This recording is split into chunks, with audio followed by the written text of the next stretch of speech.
Pernahkah kamu merasa homili di misa sulit dimengerti? Bahasanya tinggi, isinya berat, atau terasa jauh dari realita hidup sehari-hari? Padahal, sabda Allah dimaksudkan untuk menyentuh hati, untuk menuntun langkah kita dalam dunia yang nyata.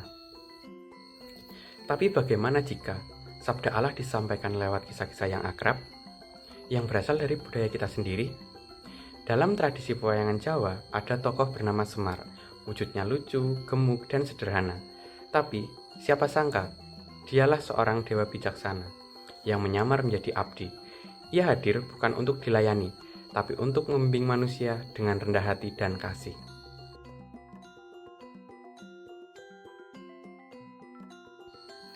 Yesus dalam Ekaristi juga datang pada kita bukan sebagai raja yang megah, tetapi sebagai roti yang sederhana, yang menyapa hati, yang menguatkan langkah, yang tak pernah memaksa tapi selalu menawar kasih. Ketika saya mengikuti misa, seorang imam pernah berkata dalam homilinya, Yesus itu seperti Semar, tak banyak bicara, tapi selalu hadir. Ia tidak duduk di tahta, tapi ikut memikul beban kita. Dalam Ekaristi, ia memberi dirinya bukan untuk berkuasa, tapi untuk melayani.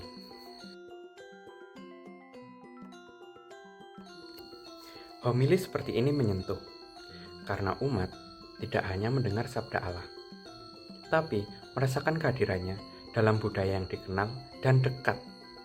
Bukan hanya otak yang berpikir, tapi hati yang mengiyakan dan merangkul.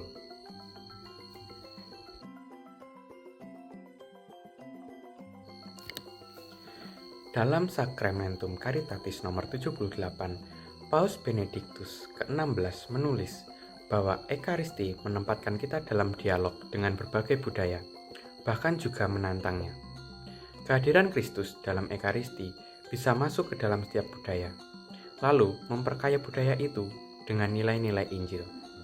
Jadi, perayaan Ekaristi dalam keberagaman bentuk liturgi dan ekspresi budaya menunjukkan kekayaan kasih Allah yang menjangkau semua manusia.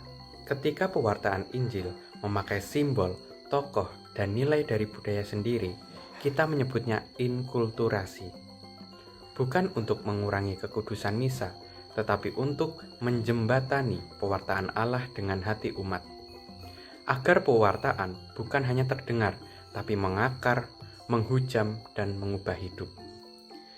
Contoh lain dari evangelisasi budaya dan inkulturasi tersebut yaitu bahwa di paroki saya, Romo pernah menggunakan kisah Gatot Kaca, pahlawan pewayangan yang gagah dan jujur. Ia dipakai untuk menegaskan panggilan kita sebagai orang muda Katolik, untuk jujur, berani bersaksi, dan setia pada kebenaran di tengah dunia modern. Umat merasa disapa karena iman tidak lagi terasa asing, tetapi mengakar dalam budaya dan menyala dalam hati.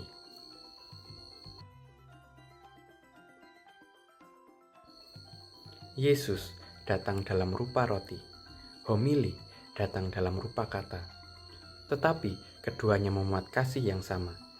Allah yang ingin dekat dengan manusia, Allah yang menyentuh hidup lewat bahasa dan budaya kita. Mari kita syukuri para imam, para pewarta, dan budaya kita yang kaya.